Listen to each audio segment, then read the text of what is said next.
శ్రీమాత్రే నమః. శ్రీ గురుభ్యో నమః. తదుపరి మకర రాశి.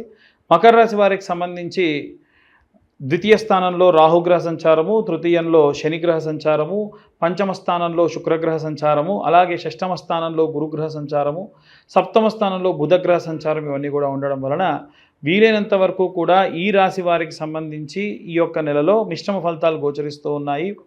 సాధారణంగా ఏంటంటే ద్వితీయ స్థానంలో రాహుగ్రహ సంచారం ఉండడం వలన మీకు ఏదైనా సరే ఆస్తికి సంబంధించినటువంటి వ్యవహారాల్లో కానీ, లేదా ఒకవేళ మీ లగ్నత అంటే మీకున్నటువంటి మకరంలో కనుక ఈ యొక్క రాహుగ్రహ సంచారం ఉంటే మీరు శారీరకమైనటువంటి ఆనందకరమైనటువంటి వాటిలో ఎక్కువ లోలలాడము, అంటే పార్టీస్కి కానీ ఏదైనా సరే ఒక ఫంక్షన్కి కానీ వెళ్ళడము, అలాగే మధుర పదార్థాలు లాంటివి అధికంగా సేవించడము, బాగా పార్టీ మూడ్లో ఉండడం లాంటివి జరిగే అవకాశం ఉంటుంది.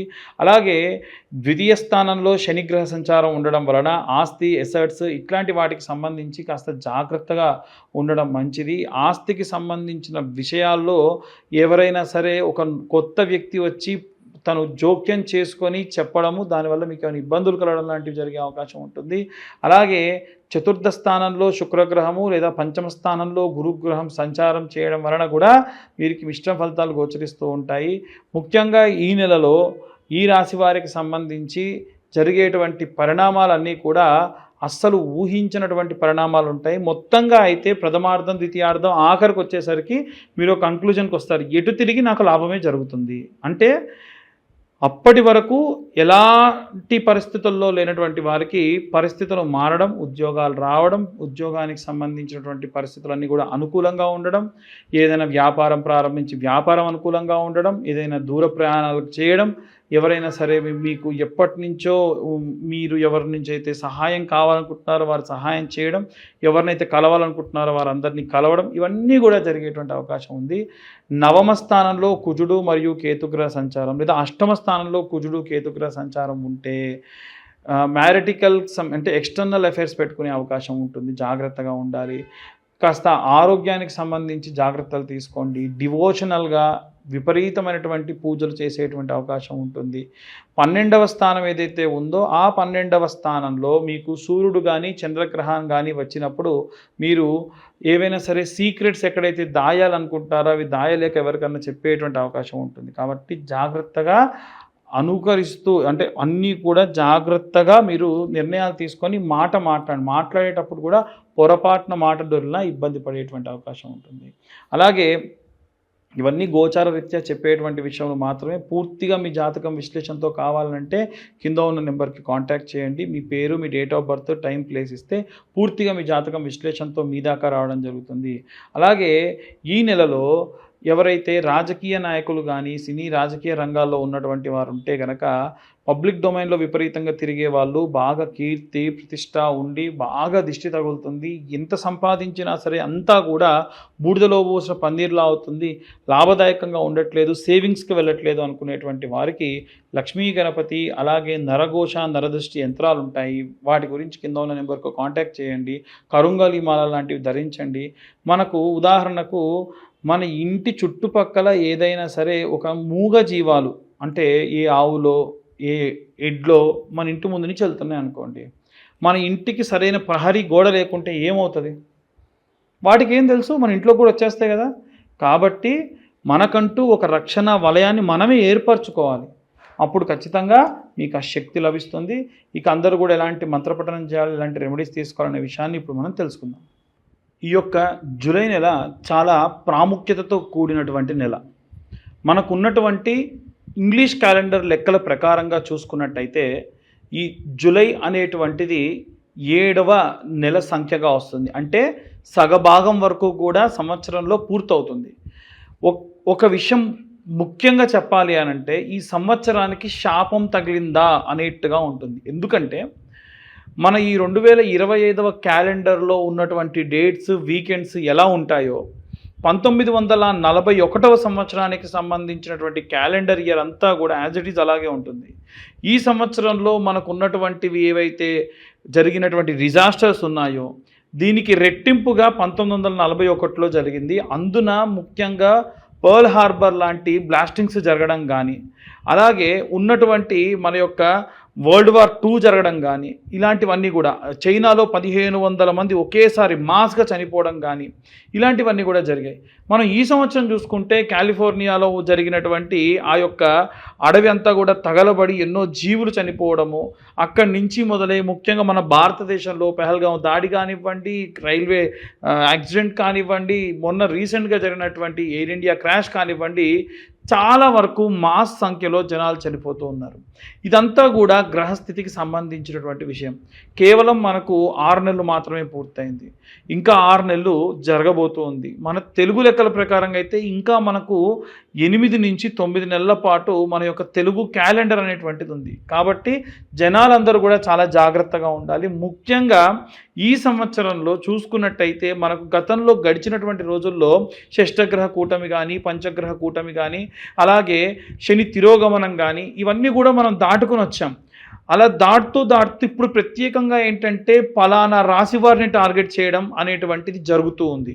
ఉదాహరణకు శని మీనంలో ఉన్నాడు, ఏలినాటి శని ప్రభావం మీనరాశి వారికి అది యుక్త వయసులో ఉన్న వాళ్ళకైతే మొదటి దశ, లేదా కాస్త 3 పదులు దాటిన వారికైతే 2వ దశగా ఉంటుంది. కాబట్టి శారీరకమైనటువంటి బాధలు కానీ, యాక్సిడెంట్స్ కానీ, లేకుంటే ఆపరేషన్స్ కానీ జరిగే అవకాశం ఉంటుంది. అలాగే ఉన్నటువంటి అన్ని రాశుల్లో శని 4వ స్థానంలో మిథున రాశిని చూస్తూ ఉంది, అంటే వారికి అర్ధాష్టమ శని. 8వ స్థానంలో తులారాశిని చూస్తుంది, అంటే వారికి అష్టమ శని. అందున ప్రత్యేకంగా సింహరాశి వారికి వచ్చేసి ఈ యొక్క కుజుడు మరియు కేతువు కలిసి ఉన్నారు. ఒక్కసారి మీరు ఎవరైనా సరే జూలై నెలలో ఉన్నటువంటి రోజు ప్రారంభం ఎలా అవుతుంది అనేది ఓపెన్ చేస్తే రాహువు కేతువుకి ఇటుపక్క అంతా ఎవరు ఉండరు, మిగిలిన అన్ని గ్రహాలు అటుపక్క ఉంటాయి. ఇది సాధారణంగా ఒక మనిషి ఎవరన్నా పిల్లవాడు పుడితే అది కాలసర్పదోషము అని అంటారు. అంటే కాలసర్పదోషం అంటే ఏది అంత సులువుగా జరగదు, ఏది అంత ప్రశాంతంగా జరగదు, అన్ని ఇబ్బందులతో ఉంటారు, మన దాకా వచ్చి పనులన్నీ కూడా వెళ్ళిపోవడం జరుగుతుంది, ఇలాంటివన్నీ కూడా జరుగుతూ ఉంటాయి. కాబట్టి జూలై నెలలో అందరూ కూడా చాలా జాగ్రత్తగా ఉండండి. ముఖ్యంగా ఇంట్లో ఉన్న గృహిణులు దయచేసి మీకున్నటువంటి ఆచారాలు పద్ధతులు పాటించండి. ఎట్టి పరిస్థితుల్లో ప్రతి శుక్రవారము ఆదివారము అమ్మవారికి సంబంధించి కుంకుమార్చన చేయండి. ఎన్నో మార్లు నేను ఇంతకు ముందు కూడా ఈ విషయం చెప్పాను. చిన్న పసుపు ముద్దను తయారు చేసుకొని శుక్రవారం నాడు కుబేర కుంకుమతోని కుంకుమార్చన చేయండి. పచ్చకర్పూరము కుంకుమ కలిపిన కుంకుమతో కుంకుమార్చన చేయండి. వారమంతా కూడా ఆ కుంకుమని ఇంట్లో ఉన్న వాళ్ళకు పెట్టి పంపించండి. తులసి కోటలో పూజ చేసినప్పుడు ఆ తులసమ్మ దగ్గర ఉన్న మట్టి కొంచెం తీసి బాగా వస్త్రకాగితం అంటారు మెత్తగా చేసి అది కుంకుమలో కలుపుకోండి, పచ్చకర్పూరం కలుపుకోండి, దానివల్ల పురుగు పట్టదు. అలా ఎందుకు అనంటే అపమృత్యు భయాన్ని తీసేస్తుంది తులసి యొక్క మట్టి. అలాగే విద్యార్థుల విషయానికి వస్తే ఈ సంవత్సరం విద్యా వ్యవస్థలో విపరీతమైనటువంటి మార్పు వచ్చే అవకాశం ఉంది. అంటే ఇప్పటి వరకు మనం చదువుకున్నటువంటి విద్య ఏదైతే ఉందో వాటన్నిటికీ కూడా అసలు ఎవ్వరూ ఊహించినటువంటి మార్పులు జరిగే అవకాశం ఉంది. పిల్లలందరూ కూడా మేధా దక్షిణామూర్తికి సంబంధించినటువంటి ఈ యొక్క జపము మంత్రము లాంటివి చదువుకోవడం, స్తోత్రం కనీసం రోజు ఒకసారి వినడం చాలా మంచిది.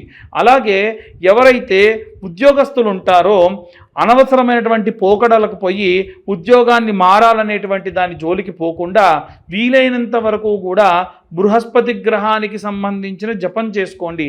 ఆ మంత్రం ఏమిటంటే గురు అరిష్టేతు సంప్రాప్తే గురు పూజాంచకారయే గురుధ్యానం ప్రవక్ష్యామి పుత్ర పీడోపశాంతయే. అలాగే ఈ యొక్క వ్యాపారస్తులందరూ కూడా వీలైనంత వరకు కనక పుష్యరాగము అనేటువంటి స్టోన్ని లాకెట్గా కానీ లేకుంటే కనక పుష్యరాగాన్ని ఉంగరంగా మాత్రమైనా సరే ధరించడం చాలా చాలా శ్రేయస్కరం. అలాగే ఎవరైతే వ్యాపారస్తులు ఉంటారో వీరు మాత్రం వ్యాపారం అభివృద్ధి చెందాలి అని అంటే నిత్యము నైమిత్తిక కర్మలు చాలా చేయాలి. ఒక గ్లాస్లో ఒక నిమ్మకాయ ప్రతిరోజు కూడా మార్చడం లాంటివి కానీ, మీ యొక్క వ్యాపార స్థలంలో ఉన్నటువంటి అమ్మవారి ఫోటోకి పసుపు కొమ్ములతోని అల్లి ఒక దండలా వేసుకోవడం కానీ, ఇలా నిమ్మకాయ ఎండుమిరపకాయలతోని అమర్చి దిష్టిగా కట్టుకోవడం కానీ, ప్రతి వారం మార్చుకోవడం కానీ, పటికను పెట్టుకోవడం కానీ, వ్యాపార స్థలం అంతా శుచిగా ఉంచుకోవడం కానీ, ప్రతిరోజు కూడా వ్యాపార స్థలం విడిచి వెళ్ళేటప్పుడు ఒక పేపర్, ఇంత పొడుగు పేపర్ అడుగున కొంచెం కాల్చి కుడివైపు 3 సార్లు ఎడంవైపు ఒకసారి తిప్పి అక్కడ పడేసి వెళ్ళడం లాంటివి చేయడం వల్ల వ్యాపారానికి ఉన్నటువంటి నరదృష్టి, నరదోష, నరఘోషం అంతా కూడా పోతుంది. అలాగే ఈ యొక్క అన్ని వర్గాల వారు ముఖ్యంగా సినీ రాజకీయ రంగాల వారు పబ్లిక్ డొమైన్లో ఉంటారు కాబట్టి వీలైనంత వరకు కూడా నరదృష్టి లేకుండా ఉండాలి అంటే కరుంగలి మాలలు లాంటివి ధరించడం మంచిది. కరుంగలి మాల మనం పనికి వెళ్ళేటప్పుడు వేసుకొని వెళ్ళడము, తర్వాత తిరిగి రాగానే స్నానం చేసి పూజ చేసుకునేంత వరకు దాన్ని ధరించడం, తర్వాత తీసి పక్కకు పెట్టడం, నిద్రించేటప్పుడు కానీ భోజనం చేసేటప్పుడు కానీ దాన్ని ధరించకుండా ఉండడం, ఇలాంటివి చేస్తే మంచిది. రైతులు, చేతి వృత్తులు, కుల వృత్తులు చేసేవారు కూడా ఈ కరుంగలి మాలను ధరించవచ్చు. ఈ మాలకున్న ప్రత్యేకత ఏమిటంటే మీ మనస్సు బాలేదు, ఏదో దేవాలయానికి వెళ్ళి ఓం నమ శివాయ, గణపతి దేవాలయానికి వెళ్ళి గం గణపతయే నమః అన్న మంత్రము ఆ మాలతో అలా జపం చేయండి. ఈ మాల జపం చేసేటప్పుడు ఏదైనా వస్త్రం చేతి కప్పుకొని చేయండి. ఈ మంత్రం చెప్పినటువంటి జపమాల మెడలో ధరించడానికి బాగుంటుంది, ధరించవచ్చు. వేరే ఏ మాల అలా ధరించడానికి కుదరదు. ఈ కరుంగలి మాల కావాలి అని ఉంటే కింద ఉన్న నెంబర్ కాంటాక్ట్ చేయండి. మీరు ప్రత్యేకంగా ఈ యొక్క మాలని మా యొక్క నెంబర్కి కాల్ చేస్తే, ఇంకోటి ఏంటంటే మీ గోత్రం పేర్లు పంపిస్తే మేము ఆ యొక్క పూజాది క్రతువు చేసి మీకు ఆ మాలను మీ దాకా కొరియర్ చేయడం కూడా జరుగుతుంది. అలాగే ఎవరైనా సరే ఇంటి నిర్మాణానికి సంబంధించి కూడా అనవసరమైనటువంటి ధనాన్ని వెచ్చిస్తూ ఉన్నారు కాబట్టి వీలైనంత వరకు కూడా ఈ యొక్క ఇంటి నిర్మాణం చేసేటప్పుడు, అలాగే ఇల్లు ఏమన్నా వాస్తురీత్యా బాగాలేదని మార్చేటప్పుడు అనవసరమైన ఖర్చు చేయకుండా ఇల్లు వాస్తురీత్యా బాగాలేకపోతే మర్చ యంత్రం అనేటువంటిది పెట్టుకోవచ్చు. ఇక అన్ని వర్గాల వారికి సంబంధించి ఒకే ఒక్క మంత్రం, ఓం క్లీం కృష్ణాయ వాసుదేవాయ హరయే పరమాత్మనే ప్రణతక్లేశనాశాయ గోవిందాయ నమో నమః. ఇంతకు మునుపు మనం ఏ రాశి వారికి ఆ రాశి వారికి ఒక్కొక్కరుగా కూడా మనం మంత్రం చెప్పుకున్నాము. ఇప్పుడు ఈ నెలలో అందరూ కూడా ఈ మంత్రాన్ని జపం చేయడం కానీ పఠనం చేయడం కానీ విపరీతమైనటువంటి శక్తినిస్తుంది. ఈ 2025 సంవత్సరం మాస్గా ఇంకా చాలా జరిగేటువంటి అవకాశాలు ఉన్నాయి. పెట్రోల్ ట్యాంకర్స్ లాంటివి బ్లాస్ట్ అవ్వచ్చు. పిల్లలకు, ముఖ్యంగా చిన్న పిల్లలకి ఎవరికైనా సరే మాస్గా మెడిసిన్ పడక ఫుడ్ పడక చనిపోయే అవకాశాలు ఉంటాయి. కాబట్టి ఎటువంటి నెగ్లిజెన్సీతో ఉండకండి. దయచేసి ఈ 7-8 నెలల పాటు జాగ్రత్తగా ఉండండి. తర్వాత వచ్చే కాలం ఎంతో శుభదాయకంగా ఉంటుంది. సర్వే జనా సుఖినో భవంతు. స్వస్తి.